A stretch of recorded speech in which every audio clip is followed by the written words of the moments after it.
Hello folks, it's me, it's your boy, the Bibliotech Nerd. Today we're going to be looking at Batman Hush Part 3. After taking some advice from a friend, I've decided to do the video reviews on Monday, Wednesday and Friday, with potentially Friday being dubbed Vintage Friday, if of course the novels at the back are that old or whatever age they will be. So the aspirations for the channel hopefully will be 3 videos per week. But of course, for now, we shall be looking at Hush Part 3. And I'm going to start with a quick recap first. A complex plan to destroy Batman has been unleashed by a mysterious bandaged figure who has inside knowledge of the Dark Knight and those he loves. We started off with an unusual kidnapping by Killer Croc, which only escalated through time, bringing in a variety of characters, ranging from Poison Ivy and Harley Quinn, to Superman and the Joker. The plot will only thicken from now on, as old foes and unexpected allies return to the fray, to keep Batman on his toes. So let's get right into it with Chapter 7, The Joke. At the end of the first half of Hush, we were left with an iconic scene of the Joker in the alleyway behind the theatre. We start this chapter with rage. With all the traumatic loss at the hands of the Laughing Clown, Batman can no longer control himself this time and is only prevented from killing the Joker by the ever-staunch Jim Gordon. Far too often it seems that Batman loses a beloved one, as once again we find him in the graveyard at the funeral of Thomas Elliot, his childhood friend. With a recital of "Oh Captain, my Captain," he bids goodbye to his old friend. Chapter 8, The Dead. Time hasn't stopped though, and neither has the world's greatest detective. The gloves are off, and with the help of his previous sidekick, the hero now known as Nightwing, they both descend into Gotham in the search for more answers. It doesn't take long though for trouble to raise its head, as the Riddler is out and about having stolen an armoured car full of cash. Identities are also revealed this night.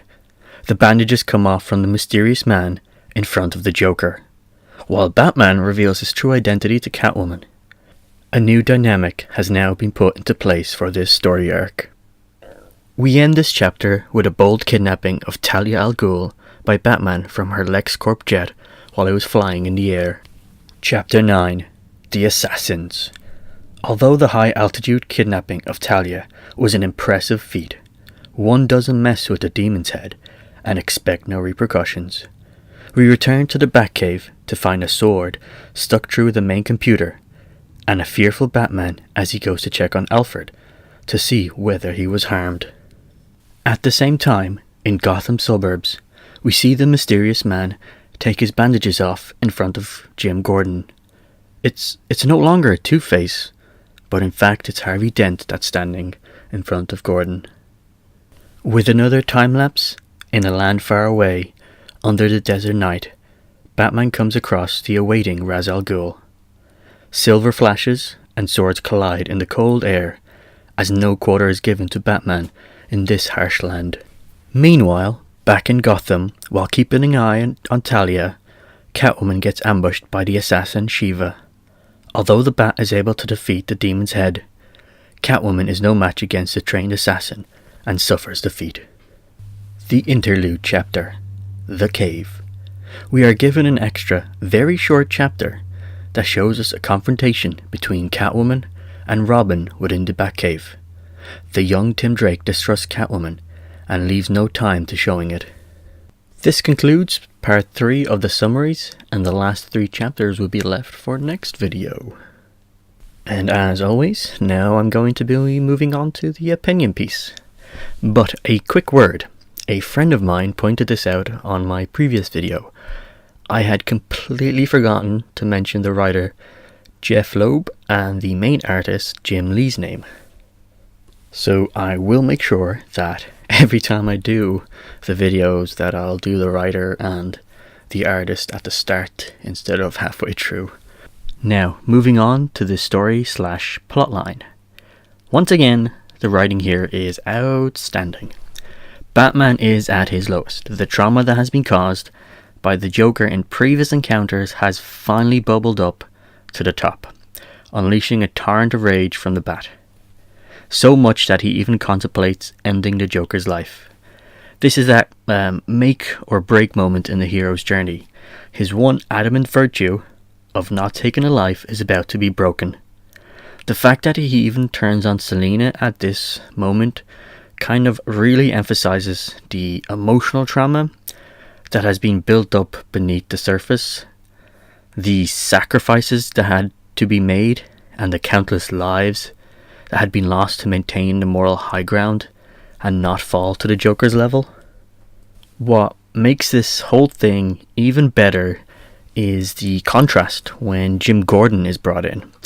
Even though he had not only lost his wife, I believe to the Joker as well, but had his daughter paralyzed, and he is still staunch in his beliefs of justice, which truly shocks both the reader and Batman. I believe that the saying is to show and not tell. It makes more of an impact when we see the investigation and his skills in action than simply being told that Batman is the greatest detective in the world. This scene where we have Batman's golden rule being tested to the point where we think he will likely break it is amazingly done and presented through Gordon's own staunch position on the matter. We could have simply had a cool and calm, collected Batman stand over the Joker and maybe some text bubbles saying, "Oh, the Batman doesn't kill," but it wouldn't have cemented the idea truly in the mind of the reader like this scene does through the conflict of him nearly killing the Joker. So this gets a thumbs up from me from a writing perspective. I think it was just fantastic to see this whole scene unfold in front of us. Another point that I want to raise that is of the story pacing. It is fast and constantly building as it heads towards the end of the story arc.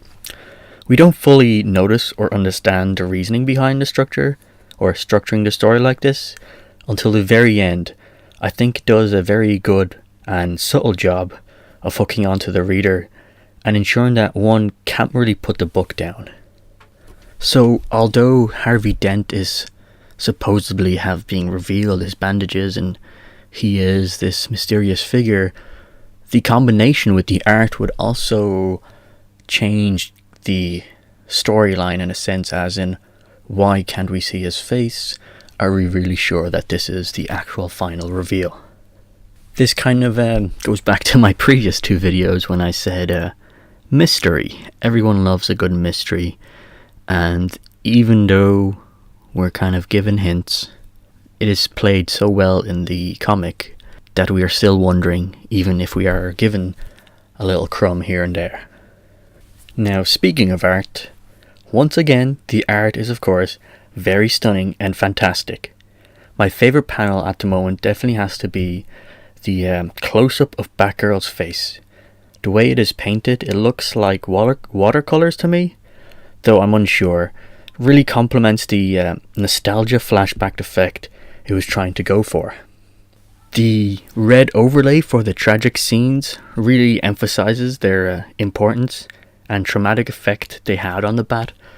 It's a really well done and thought out use of colour to convey the emotions that are behind the scenes. And a quick tie-in with the story/plotline. The panel that has Batman engulfed in shadows, except for his hands where they're completely bloodied, but also slightly his chest logo. I think that was just perfect to emphasize the whole story arc with him and his don't kill rule. Now, I've got two criticisms of the art. I believe it's called crosshatch, though I'm not entirely sure. It's the lines that were used to emphasize the shadows, especially with the scene of the Joker. All the lines that were used to further make his face complex, I suppose. Personally, I think that wasn't the best thing to do. I just think that it kind of it overcomplicated the face and sort of took away from the colors, I suppose, would be the best way to explain this. Now, I'm not a professional artist, but I can definitely say that I think there's one too many lines used in this crosshatch effect to create the shadows. I probably would have, stopped a bit and rubbed a few out. Now, the next small criticism, I think, kind of goes with the setting of Ra's al Ghul, or I think it's pronounced Ra's al Ghul in the comics. I don't believe that the setting of the desert was the correct placement to have the fight. That sort of fight kind of seems where if Ra's al Ghul was the final boss in a sense, and after a long, tragic and difficult story arc relating to Ra's al Ghul, it would have made sense that the final battle was this desert sword fight. But considering that it's not, or he is not the final boss, I personally don't think it was the best setting to have it. Probably some sort of monastery might have been better, or I'm not entirely sure, like a better alternative, to be honest, but I just personally don't think that the desert really worked for that scene. So that is the wrap up of Batman Hush Part 3, Chapter 7, 8 and 9. Let me know what you think about this video. Do you like it? Do you dislike it? Maybe drop a comment. Maybe drop me some new hints or tips that you'd like me to incorporate into the videos in the future. Don't forget to follow my Instagram, which is linked below. That's where I'll announce every video, so you never miss anything. And I'll see you next time.